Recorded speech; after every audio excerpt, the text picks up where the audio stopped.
Tengo el gusto de presentarles a Guillermo González Beristain, quien nos va a introducir a la historia de la gastronomía mexicana. Guillermo es el chef del restaurante Pangea en Monterrey, listado como número 19 de los 50 mejores restaurantes de América Latina.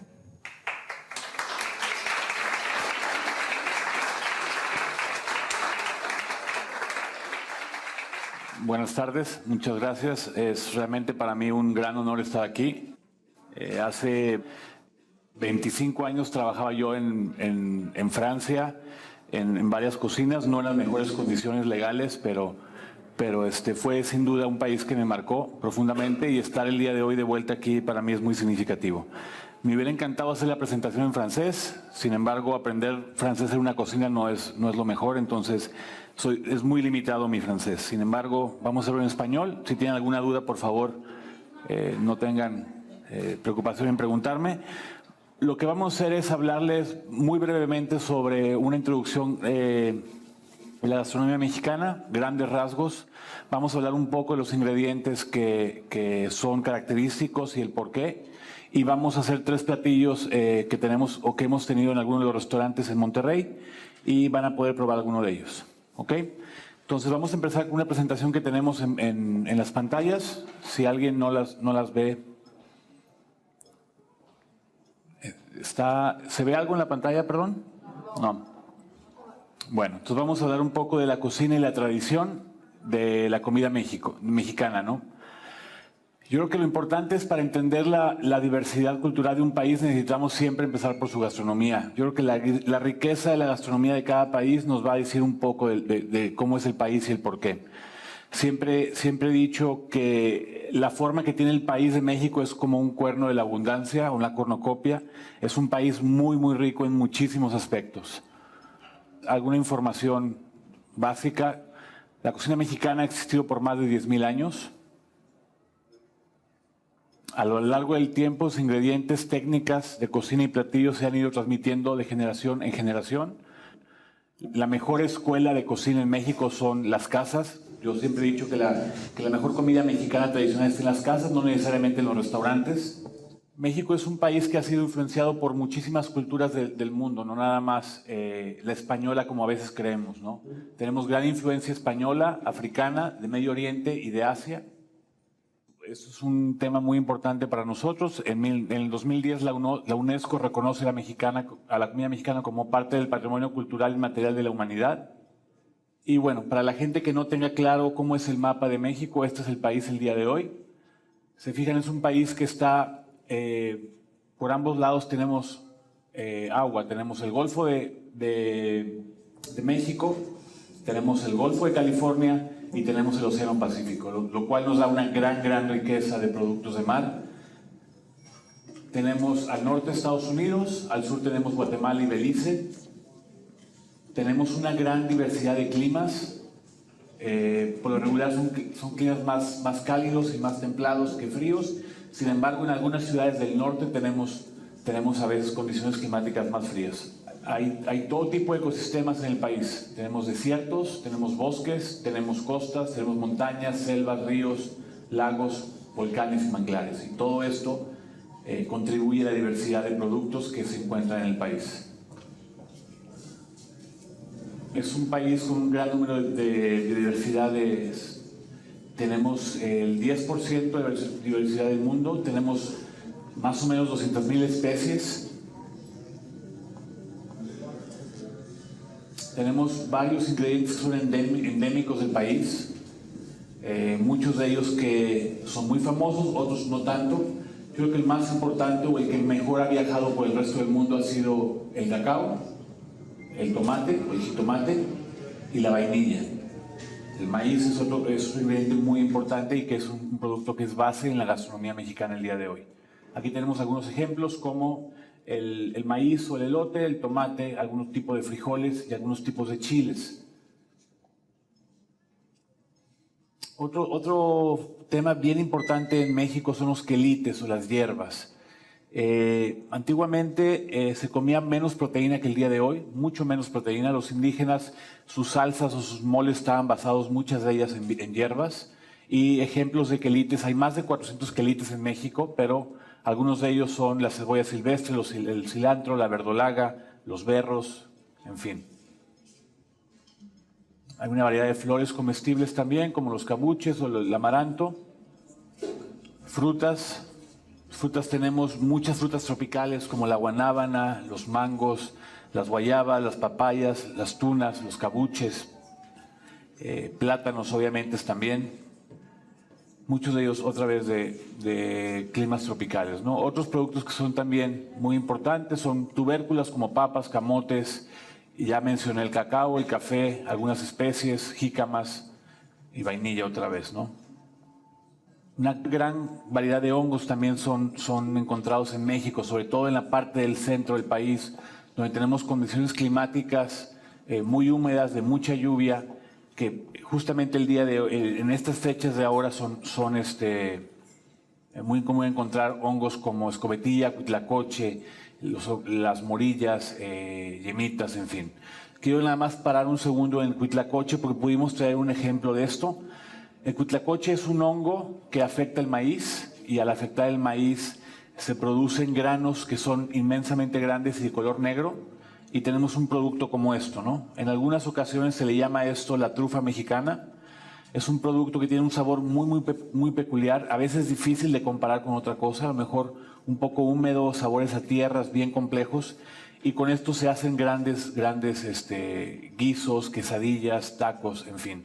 Pero es un producto muy preciado en México, sobre todo en la época de lluvia. Como les dije, tenemos el Océano Pacífico, el Golfo de California, el Golfo de México, lo cual hace que tengamos gran variedad de pescados y mariscos, ¿no? La gran ventaja del Océano Pacífico es que es un mar bastante frío y entre más frío es el mar, muchas veces tenemos un producto de mucho mejor calidad. Entonces México es exportador de atún, de almejas, de mejillones, de langostas, de abulón. Aquí les puse otros ejemplos como la almeja generosa, ostiones, en fin, ¿no? Entonces, tenemos mucho percebes también, sobre todo en el norte de Baja California. Productos que a veces no se asocian con la comida mexicana, sin embargo, están muy presentes en una forma muy regional. Diversos animales, yo creo que el pavo, el guajolote es de los animales que más se han exportado o que se conocen mundialmente. Obviamente se comen en algunas partes de México iguanas, manatís, armadillos, en fin. Es un poco de historia básica de cómo ha ido evolucionando las épocas en México. Y luego el significado de la milpa. Esto es algo muy importante en México, sobre todo en las comunidades indígenas que hasta el día de hoy se sigue haciendo. La milpa es como este ecosistema perfecto donde tenemos varios ingredientes que se cultivan y cada uno de ellos crea un propio ecosistema que es perfecto, ¿no? Entonces, esto incluye el maíz, el aguacate, algún tipo de calabaza, frijoles, chiles y muchas veces aquí hay insectos como hormigas chicatanas o como grillos y todo esto contribuye a que de la milpa una familia entera, una comunidad entera pudiera vivir, ¿no? Hay varias técnicas en la cocina mexicana que se usan el día de hoy. Muchas de ellas son por la parte de la conquista española, pero también algunas de ellas son mexicanas. Las más famosas mexicanas, o las de mayor importancia, es a lo mejor el nixtamal o la nixtamalización. Eso significa poderle agregar o agregarle un poco de cal al maíz para que sea mucho más digerible, mucho más fácil de comer. Yo creo que ese es el tema más importante, ¿no? El día de hoy se nixtamalizan otros ingredientes, no nada más el maíz para hacer tortilla, ingredientes como papayas para hacer dulces es muy común también encontrarlo.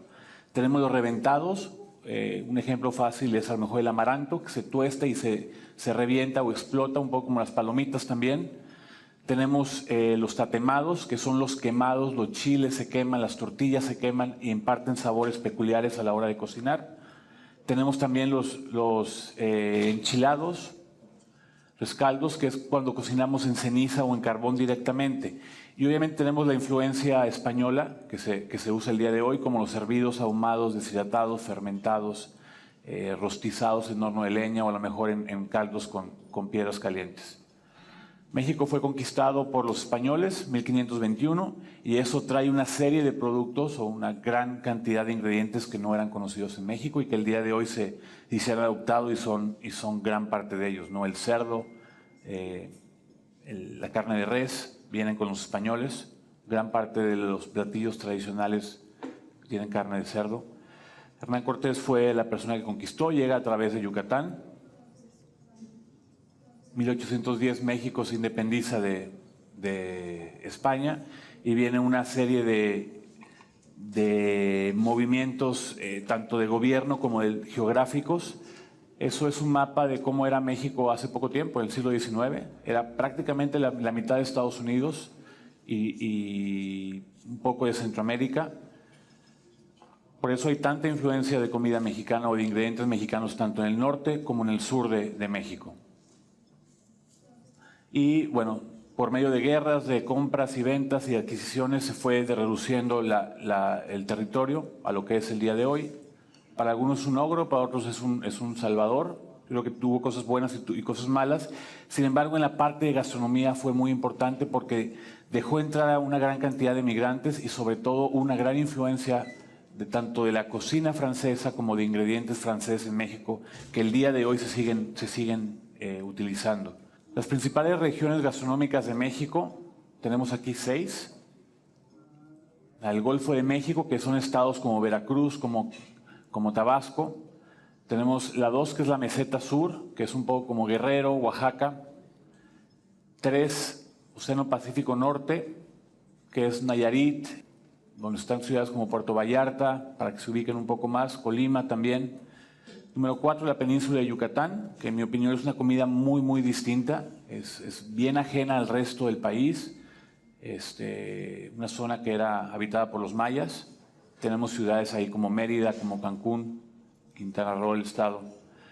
Y luego tenemos la meseta central, que es básicamente el centro del país, donde están ciudades como el DF o Puebla, Querétaro, lo que le llaman el Bajío. Yo soy de una ciudad que se llama Ensenada, que está en la península de Baja California, casi frontera con Estados Unidos. Y el norte de México tiene una comida completamente distinta al centro o al sur. El norte tenemos platillos como el cabrito. El día de hoy yo vivo en Monterrey, que Monterrey es una ciudad industrial, probablemente la segunda ciudad más importante en México. Y tenemos una gran influencia judía en esta ciudad. Fue una ciudad donde una gran cantidad de judíos sefarditas se fueron a esconder. Se cambiaron de nombre, sobre todo los apellidos, a cosas como objetos o como animales y fundaron lo que es el día de hoy una gran ciudad. Tenemos influencias como la tortilla de harina, que era básicamente tratar de emular el pan pita. Tenemos ingredientes que son muy comunes en el norte como el orégano o como el comino, que es un reflejo de la comida de Medio Oriente, ¿no? Es una comida más austera porque el clima del norte es árido, es caliente y a veces muy frío. Sin embargo, es una cocina muy, muy rica en sabor. Platillos del Golfo, como el ceviche, como los pescados arandeados, las sopas de marisco, los cócteles, son ejemplos perfectos de lo que sucede en las costas de México. El centro, yo creo que el centro de México tiene la cocina más compleja. Muchos de los moles vienen de aquí, el mole rojo, el mole negro, el coloradito, el amarillito, los famosos chiles en nogada poblano, que en mi opinión es de los platos más complejos que hay en el país.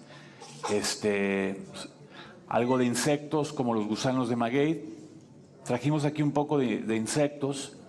Estos son los famosos gusanos rojos que se tuestan en comal, o en un comal es como una superficie plana que puede ser de metal o puede ser de barro, y se comen en un taco con un poco de aguacate.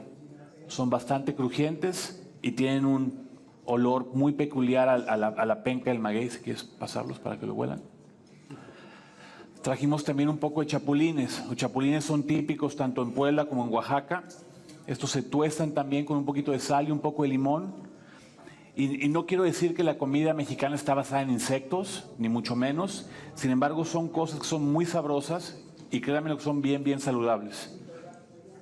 Luego tenemos el sur, como les dije, el sur tiene una cocina bien distinta al resto del país. Tenemos mucho la influencia del cerdo, tenemos mucha influencia de los recados o los achotes, que los achotes son pastas hechas con orégano, con hierbas, con pimientas y un poco de anato, con lo que se pinta esto. Si quieren olerlo, tiene un olor bien peculiar esto. Y con esto se hace un guiso muy común que es la cochinita pibil, que son sabores un poco más fuertes, más ácidos.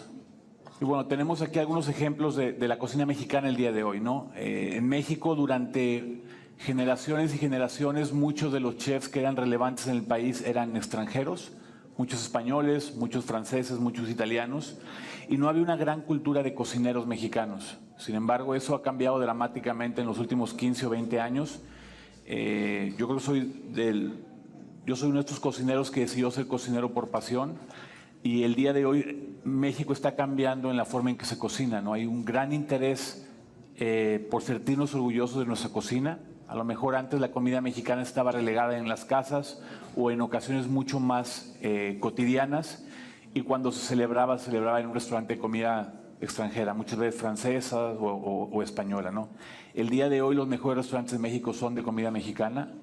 Nos sentimos bien orgullosos de nuestros ingredientes, de nuestras raíces, y creo que la generación de cocineros jóvenes que viene va a cambiar dramáticamente la forma en la que el resto del mundo percibe la cocina mexicana.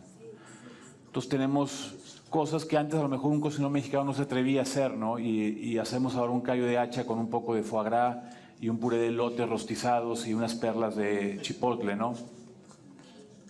Tenemos una lasaña de mole negro. Tenemos un lechón que está cocinado al vacío con un guiso de diferentes tipos de maíz, salsa verde, adobo y una tierra de frijol negro.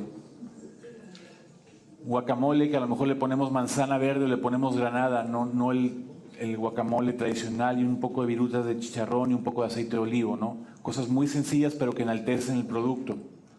O tenemos un pescado en diferentes preparaciones de salsas verdes, un adobo verde, una salsa verde, un mojito verde.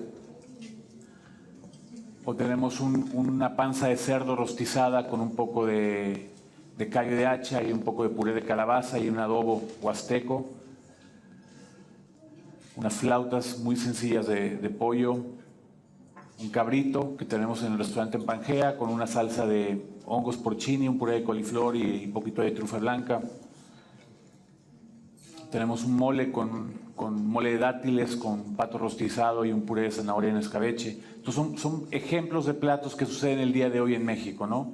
Obviamente unos platos de chocolate, pero yo creo que lo mejor de México no son ni sus ingredientes, ni la parte geográfica, ni nada, ni sus ruinas. Lo mejor de México, siempre lo he dicho, es su gente. Entonces, vamos a hablar tantito de esos ingredientes que también pudimos traer. La cocina mexicana está basada mucho en los chiles. Sin embargo, sí quiero ser bien enfático en esto. La buena cocina mexicana no tiene por qué picar y quemar la boca. La buena comida mexicana es picante, pero el picante complementa, no opaca. Entonces, tenemos una gran variedad de chiles que los comemos tanto frescos y los comemos secos. A lo mejor un chile que es muy común alrededor del mundo es el chile jalapeño, que yo creo que todos han comido en preparaciones como nachos, ese tipo de cosas. Bueno, el chile, el jalapeño, cuando se seca y se ahuma se convierte en un chipotle, que es esto. Si los quieren oler, es delicioso el olor.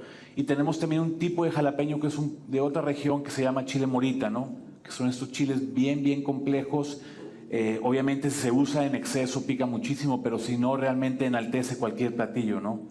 Hay un chile muy famoso que es el poblano, ¿no? Cuando se seca, lo tenemos aquí. Tenemos un poco de guajillos, que son chiles un poquito más ácidos, un poquito más frescos, con todo y que son bastante picosos. Tenemos aquí unos chiles, como el chile de árbol, que es muy común, que es similar a un chile a lo mejor tailandés, tanto fresco y seco. Tenemos el serrano, que es probablemente el chile más popular en México. Este nos lo comemos a mordidas para complementar un taco o un guiso. Y tenemos estos chiles que trajimos de Monterrey, que hay en todo México. Hay chile piquín, que son estos chiles pequeños. Nada más se le llama distinto, de diferente la forma, ¿no? Estos chiles son bien peculiares porque es bien difícil cultivarlos, y como se fertiliza es que un pájaro se lo come, defeca la semilla y luego nace la planta, ¿no? Entonces, por lo regular se da donde hay cables o donde hay vallas, donde están parados los pájaros. Obviamente tenemos aquí un poco de limones. El limón, con todo y que no es un producto endémico, se usa muchísimo el día de hoy.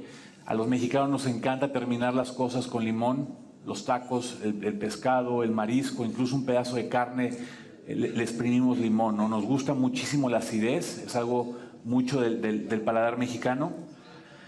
Tenemos un poco de sal de gusano. Lo que hacemos con los gusanos que les pasamos es que los trituramos, los mezclamos con un poquito de chile, los mezclamos con un poco de sal, y esto es ideal para complementar un mezcal o un tequila a lo mejor, ¿no? O también para sazonar.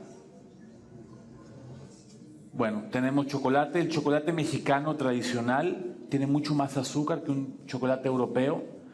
Tiene, aparte de azúcar, muchas veces tiene canela, o siempre tiene canela, tiene también ralladura de naranja, o puede tener un poco de pimienta gorda o de otras especies, ¿no?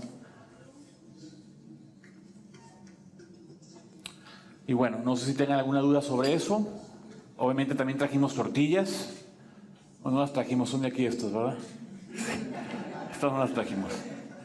Son las tortillas, obviamente hay de maíz como estas y de harina. La de harina son más bien en el norte, en el sur es más bien tortilla de maíz. Y traemos también un poco de frituras que hacemos con masa de maíz azul, que esto lo acompañamos con el ceviche que vamos a hacer. Bueno, entonces voy a empezar rápido a hacer el ceviche. En México tenemos muchas preparaciones de pescados crudos o de mariscos crudos, sobre todo cerca de las costas. Creo que el país más famoso por el ceviche es Perú el día de hoy. Han podido ellos posicionar muy bien su gastronomía a nivel mundial. Sin embargo, en México comemos mucho ceviche, ¿no? Antiguamente no había limones, entonces se acidificaba con un poco de frutas ácidas, pero el día de hoy usamos el limón, ¿no? Ceviche que tenemos el día de hoy lo vamos a hacer con callo de hacha. Lo hemos hecho también con camarones o con langosta. Y tenemos una mezcla de varios ingredientes. No sé si se puede ver en la pantalla. Tenemos básicamente jugo de limón con aceite de olivo. A mí me gusta exprimir el limón con los dedos, no con exprimidor. A veces con el exprimidor se exprime un poco el zumo y tiende a ser un poco más amargo. Entonces básicamente lo que yo hago es cortar gajos así y nada más con las manos. Tal cual, no más que eso. Y un poco de aceite de oliva tenemos aquí, ¿no? Que es como la base o nuestra vinagreta que nos va a empezar a sazonar muy bien el callo. Tenemos una mezcla de maíces. Tenemos lo que le llamamos el cacahuacintle o el maíz pozolero, que es un maíz blanco más grande, un poquito más suave en sabor. Tenemos maíz amarillo. Esto es más común en el norte de México que en el sur. Normalmente hubiéramos usado maíz blanco, que le llamamos, que es maíz tierno como este, pero es un poco más claro. Este maíz, como está bastante tierno, no lo voy a cocinar, lo voy a poner crudo. Tenemos un poco de complementos para el ceviche, que es básicamente un poco de cilantro, esta hierba que es muy común, muy aromática, que también si se usa en exceso a veces puede ser bastante fuerte. Tenemos un poco de cebolla morada, tenemos un poco de pepinos, un poquito de rábanos que están preciosos, un poco de chile jalapeño, chile serrano, el chile que les enseñé ahorita, pero cortado en lajas muy delgadas, como esto. Y tenemos también como una crema que hacemos con hoja santa. La hoja santa se quedó abajo, ¿verdad? La hoja santa, ¿la puedes ver? La hoja santa es una hierba típica del sur de México, sobre todo de Veracruz. A veces también se usa mucho en Oaxaca, que es muy aromática. Es una hoja de ese tamaño más o menos, que cuando se frota con los dedos tiene unas notas muy anisadas, muy sabrosas, y que se usan para envolver pescados o se usan para hacer tamales. Bueno, con esta hoja hicimos como una crema, y esta crema es nuestra base del ceviche. Y bueno, algo que hacemos en el restaurante es que hacemos un poco de cebollas encurtidas, que también es muy típico en México, que es básicamente cebolla morada con un poco de orégano y un poquito de vinagre, y con eso hicimos un puré. Lo molimos, lo colamos y luego le pusimos una cosa que se llama agar-agar, que es un tipo de alga, que es básicamente una grenetina, y nos queda como una gelatina. pero esta gelatina tiene un sabor ácido y es bastante fresco, ¿no? Entonces lo que hacemos con el ceviche es, bueno, vamos a empezar con los callos. En México normalmente no se encuentran callos con la gónada, con la hueva. Aquí en Europa es mucho más común que en México, se la vamos a dejar. Entonces, a mí me gusta cortarlos en lajas. ¿No se ve? ¿Ya se ve? Entonces, otra vez, podemos usar aquí camarones. Ya pudiera ser cocidos o crudos. Creo que en México tenemos cada vez más cultura de pescado y marisco, sobre todo de comerlo crudo. Antiguamente éramos más precavidos y lo comíamos más bien cocido. El día de hoy ya no es el caso, ¿no?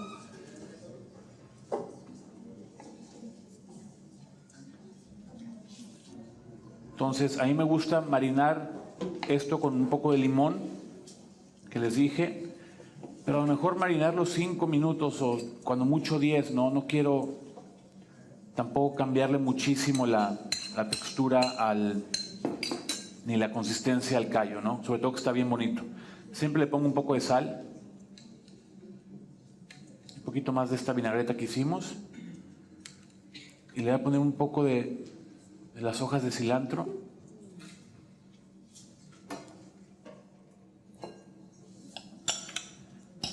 Y vamos a dejarlo marinar tantito. Es bien importante que esté bien frío siempre. Esto a lo mejor lo que haría es que lo metería en un refrigerador, no lo dejaría fuera. Y bueno, aquí tenemos la hoja santa. Esta, bueno, ya la trajimos de México, está un poco marchita, pero básicamente esta hoja es a veces mucho más grande y cuando se frota o se le golpea, tiene un sabor anisado. Si quieres, pásala, a ver si la pueden oler. En un platito. Bueno, entonces tenemos en este bowl, vamos a empezar a agregar los ingredientes que van a complementar este ceviche. Tenemos un poco del elote pozolero, un poco de elote amarillo, que como les dije está crudo. Vamos a poner un poco de pepino también, muy poquito, un poquito más de cilantro, un poco de rodajas de cebolla morada, un poquito de chile jalapeño, un poquito de sal y un poco de esta misma vinagreta que hicimos, ¿no? Suficiente cantidad para que humedezca, para que nos dé acidez a todo el plato. Y luego por último le voy a poner un poquito de manzana verde. La verdad de las cosas es que a este plato le ponemos también pistaches, pero no los pudimos conseguir. Pero con pistache le va muy bien, o algún tipo de nuez. Siempre me gusta ponerle un poco de almendras o nueces a los ceviches. Da una textura distinta y también da un sabor peculiar, ¿no? Y bueno, la manzana verde lo que nos va a dar es, aparte de textura, un sabor distinto. Y bueno, revolvemos esto muy bien. Un poco más de vinagreta.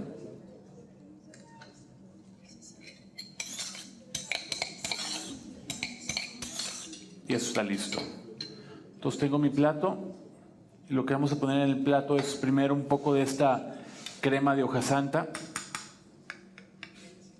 como base, que esta cremosidad y esta base que tenemos aquí nos va a ayudar a unir el plato, y sobre todo lo anisado de esta hoja combina muy bien con lo fresco del pescado y del marisco, del pescado o del callo en su caso, que es el día de hoy, ¿no? El coquil Saint-Jacques.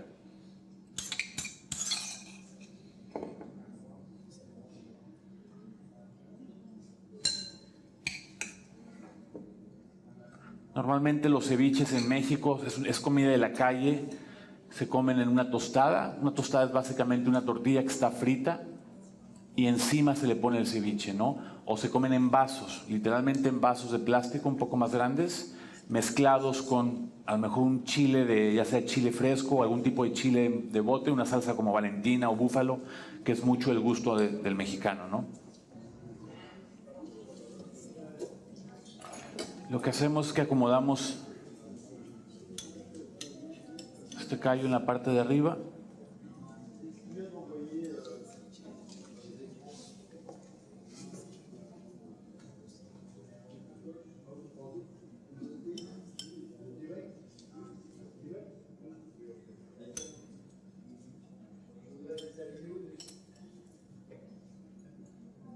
Bueno, es suficiente con eso. Siempre me gusta terminar con un poco más de limón.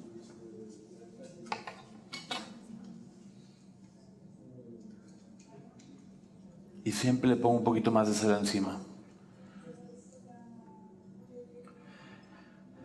Tenemos aquí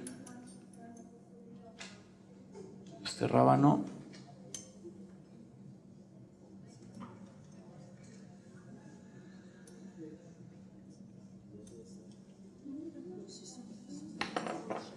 Tenemos también unos brotes.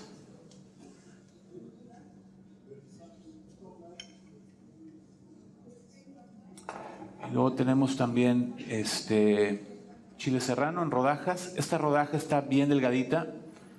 Entonces también, si alguien no quiere el chile, se lo puede eliminar. Sin embargo, así como papel de delgado realmente complementa más que pica, ¿no? Básicamente una rebanadita por bocado.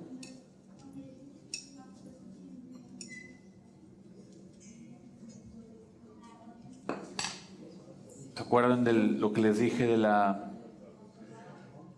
esta gelatina de agar? Que, bueno, al menos en el restaurante la gente a veces no sabe lo que es, se lo mete a la boca y es una sorpresa este tema de la acidez y la cebolla, porque al final de cuentas es un sabor conocido para el mexicano, pero no necesariamente en esta forma, ¿no? Y bueno, el aguacate, que es tradicional. Tenemos aquí unos rollitos hechos con aguacate.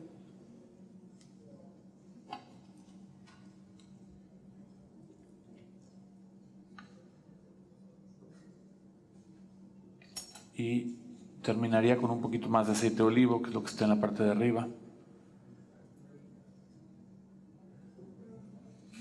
Y bueno, para acompañar esto, a lo mejor tomaría un poco de esta tostada y lo pondría a un lado, ¿no? Y eso sería el primer plato. Aquí vamos quitando esto.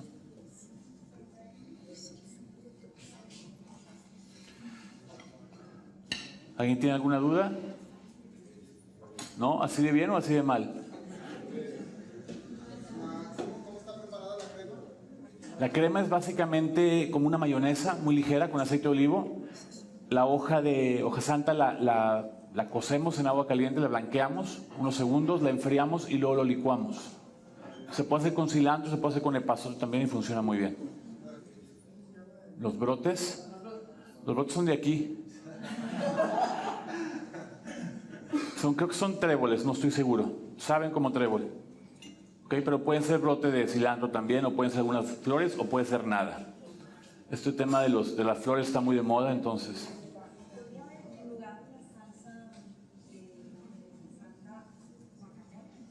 Claro que sí. Iría muy bien. Sí, los ceviches otra vez, al menos en Ensenada, a veces en la parte de abajo lleva mayonesa, o la parte de abajo lleva guacamole, ¿no? O aguacate. Sí, claro que sí. Yo creo que aquí es el reflejo de varias cosas. Uno, como dije, México es una migración de muchos países, ¿no? No nada más es la cocina tradicional. Dos, es lo que me gusta a mí. Yo soy de Baja California, yo crecí comiendo mucho ceviche. Entonces yo creo que es una influencia de muchas cosas y es el reflejo de lo que me gusta a mí el día de hoy, ¿no? Probablemente tú no vas a ir a un puesto de ceviches en Ensenada y te vas a encontrar esto. Sin embargo, creo que la mordida o el gusto en la boca te va a hacer acordar un poco de los sabores tradicionales, un poquito más sofisticados para un restaurante de manteles largos como lo es Pangea. ¿Sí te respondí? ¿Más o menos? Bueno, el segundo plato que vamos a hacer es una mezcla de sabores. Es un plato que vamos a... Trata de no hacer ruido con eso. Es un plato que vamos a servir en una comida que tenemos el martes. Y una de las preparaciones más famosas de México es el mole. El mole significa en náhuatl salsa. En México hay muchos moles, no sé si hay 7 o 10 o 15, hay varias versiones. La ciudad que es más famosa por los moles es Oaxaca. Sin embargo, Puebla también es muy famosa por los moles. Y los moles es básicamente una mezcla de ingredientes que están molidos. Obviamente hay chiles, puede ser un solo chile, pueden ser chiles frescos o pueden ser chiles secos. Hay nueces, cacahuates, almendras, nueces, incluso he visto que hacen piñones o pistaches. En algunos casos, no siempre hay chocolate. Hay especies como orégano, laurel, clavo, pimienta gorda, anís estrella o anís. Entonces, lo que quiero decir con esto es que son salsas bien complejas, bien complejas, ¿no? Que por lo regular tiene una nota picante, pero también tiene una nota a veces o muy seguido dulce.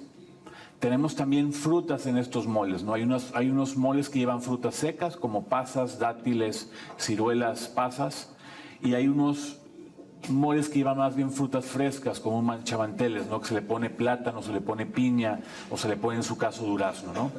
Entonces, lo que vamos a hacer con este platillo que vamos a servir en una comida que es conmemorativa, donde queríamos usar ingredientes tanto franceses como mexicanos, vamos a hacer un mole de dátil.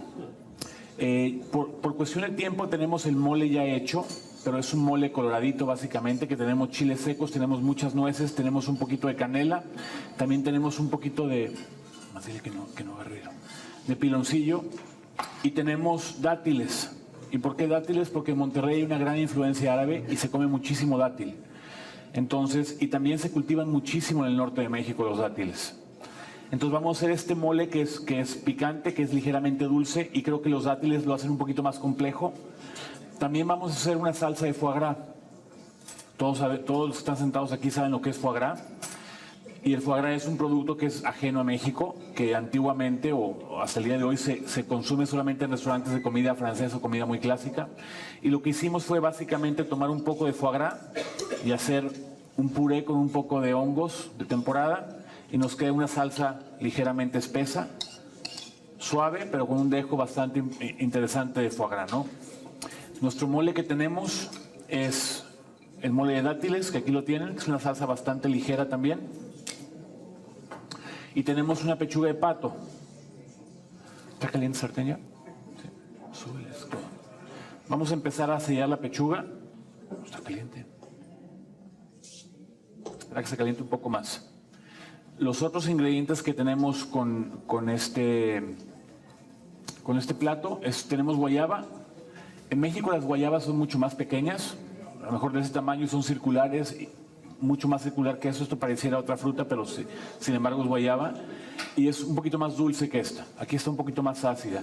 Lo que hacemos con la guayaba es que la cocinamos en un poquito de agua con un poco de sal hasta que esté suave, y ya que esté suave la ahumamos. Hacemos una fogata con un poco de leña de mezquite, que es la que conseguimos en Monterrey. Ahumamos un poco este puré y tenemos entonces la connotación dulce y ligeramente ácida de la guayaba, pero también la nota ahumada, ¿no? Y por último hacemos un escabeche.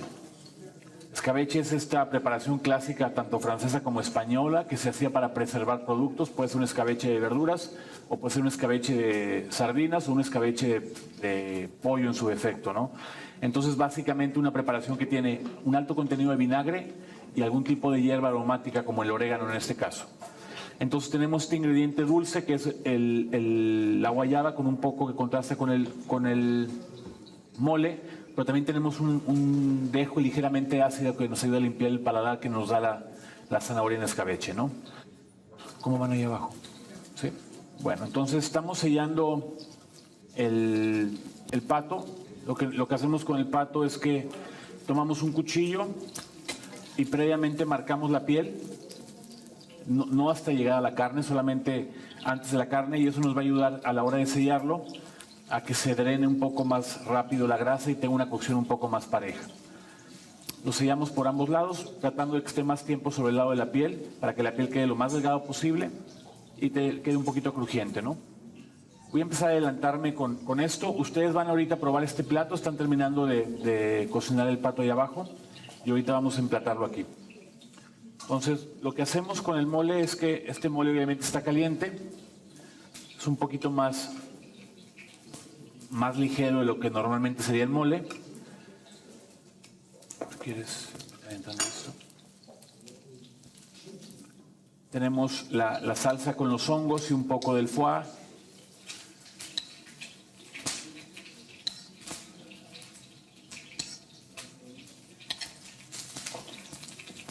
Tienes las... Aquí están. Tenemos el puré de guayaba, que está ligeramente ahumado. Y luego tenemos este puré de la zanahoria.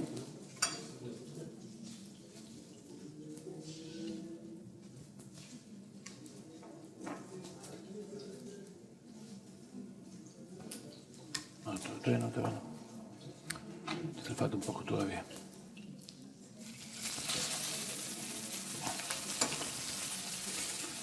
Tenemos un poco de zanahorias rostizadas. Un poquito de cebollas que están ligeramente tatemadas o quemadas por fuera.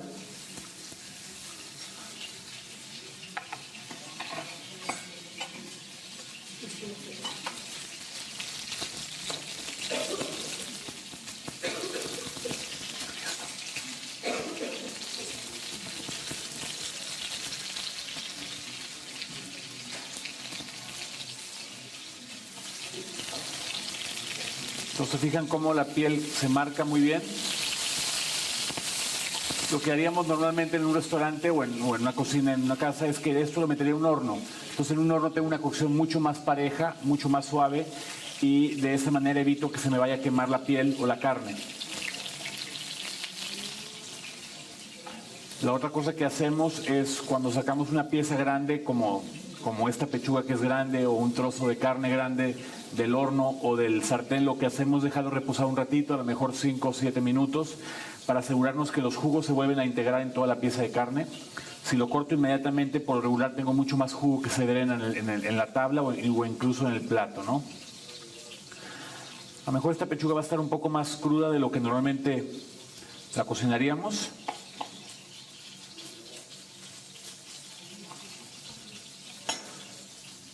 Entonces, lo que hacemos con esto es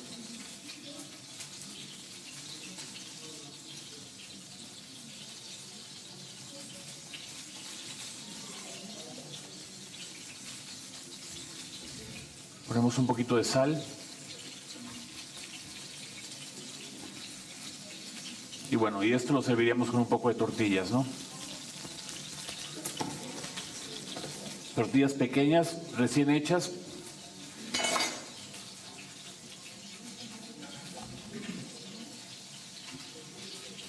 Bueno, si quieres.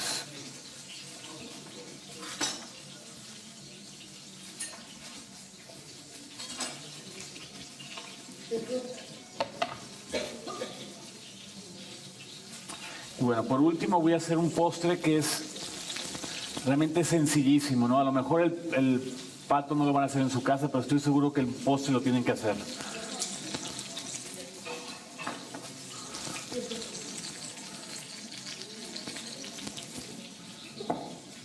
Es un postre que lo hicimos hace como 20 años en un restaurante donde estuve trabajando y el día de hoy lo tengo en Pangea y siempre he dicho que este postre ha pagado muchísimas cosas. Entonces, tenemos mango, que el mango el día de hoy se consigue básicamente en todos lados. Me gusta más usar un mango Manila, que es un mango un poquito más ovalado y más pequeño, pero entiendo que a lo mejor en Francia es difícil conseguir mucho tipo de mango, ¿no? Está muy bien. Es importante que el mango esté maduro, que esté firme, pero no demasiado suave, ¿no? Lo mejor es comprar el mango verde, envolverlo en papel periódico y ponerlo en la parte tibia de su cocina, a lo mejor arriba del refrigerador o cerca de la estufa, un par de días y esto ayuda a que quede mucho más maduro y más parejo el mango maduro, lo mismo que el aguacate, ¿no? Entonces tenemos de ingredientes mango. ¿El helado dónde está? Okay. Jamaica, hojas de jamaica o de hibiscus, que esto no es un ingrediente mexicano, es un ingrediente árabe, sin embargo se usa mucho en México, sobre todo para hacer aguas frescas. Si uno va a Egipto, en Egipto se toman esto caliente para el calor, en México se toma frío, con un poco de azúcar y es muy refrescante, ¿no? A la vez es ligeramente ácido, que también lo hace que no sea muy empalagoso. Tenemos tortillas de harina. Tortillas de harina son las claras, con los que hacen los burritos, a lo mejor en el norte de México, que las cortamos delgadas en juliana, las freímos, le pusimos azúcar y un poco de canela, tratando de emular un postre muy mexicano que es el buñuelo. ¿Ok? Y tenemos, bueno, esta no es la salsa de Jamaica, me equivoqué. Esta es la salsa de Jamaica, una salsa de Jamaica. Entonces lo que hacemos es, ponemos las hojas de Jamaica en agua fría, prendemos el fuego y lo dejamos suavemente a que se empiece a infusionar eso. Ya que esté bien infusionado lo apagamos, lo dejamos reposar a lo mejor 1 hora más. Lo colamos presionando muy bien, le ponemos un poco de azúcar y si es necesario lo ligamos con un poquito de fécula de maíz. Y tenemos una salsa como esta, que es dulce y a la vez ligeramente ácida. ¿Ok? Y aquí tenemos básicamente un puré de frutas rojas, que pueden ser fresas o pueden ser frambuesas o zarzamoras o una mezcla de todo. Entonces vamos a cortar el mango. Vamos a sacar lo que le llamamos en México un cachete. Tenemos aquí este. Y luego, como está muy grande este mango, voy a sacar el segundo cachete. Normalmente lo que haría es que agarraría esto tal cual y le sacaría toda la carne. Pero está muy grande esto. Entonces, ya que tengo los 2 cachetes, voy a tomar uno. Uno de ellos voy a sacar la carne, tratando de no romper la piel.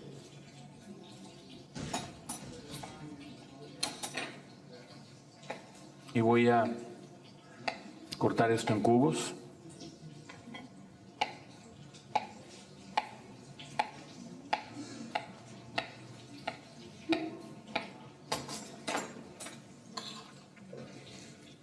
Dile a Auriel que me urge el helado.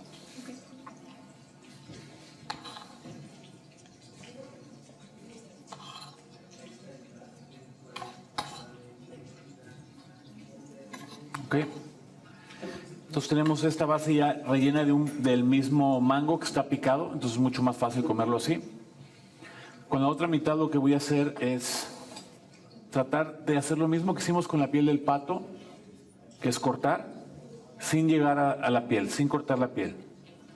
Este mango está bien maduro, si ven cómo está desjugándose. Entonces cortamos haciendo rombos. ¿Sí? Y luego lo que se hace es que se voltea. Y esto es meramente decoración y es mucho más fácil comerlo. Tomamos un poquito de esta salsa de berries. Ponemos el mango aquí.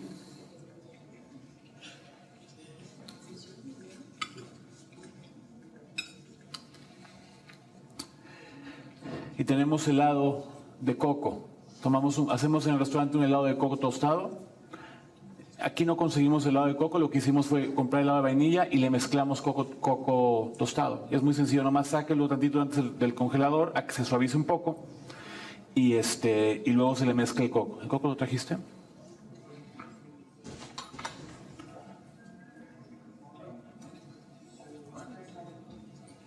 Entonces, normalmente lo que haríamos es un quenel, pero no está muy suave este helado.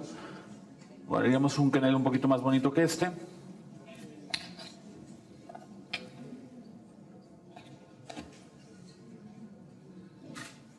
Y lo que hacemos nada más al final es poner un poco esta salsa de Jamaica.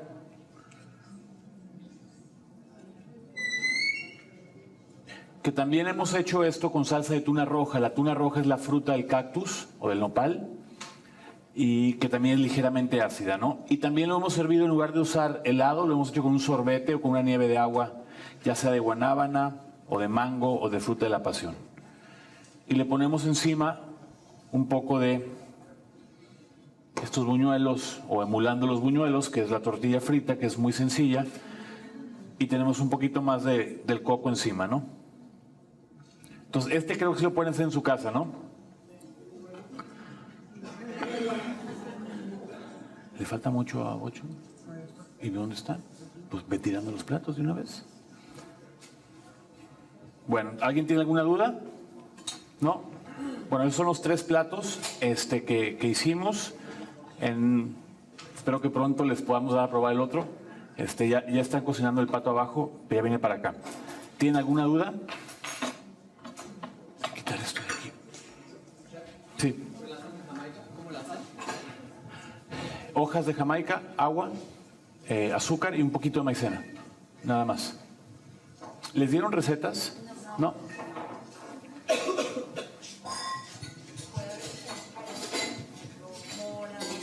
Claro, o fruta de la pasión también queda muy bien, ¿no? La mora, que es un poco como una jamaica. Más ácida. El ácido, Ajá. sí, el Claro.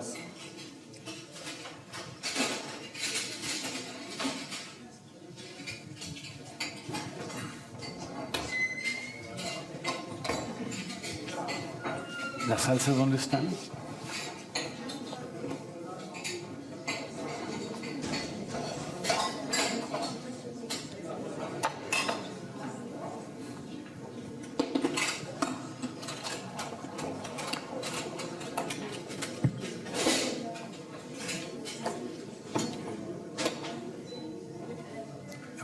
De volada.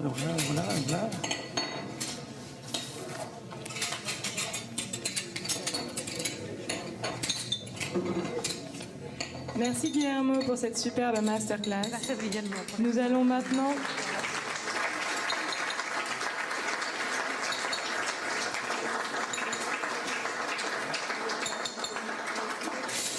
Merci. Nous allons maintenant faire une petite pause avant le deuxième et dernier atelier de la journée avec Ángel Vázquez. Gracias Guillermo por esta estupenda masterclass.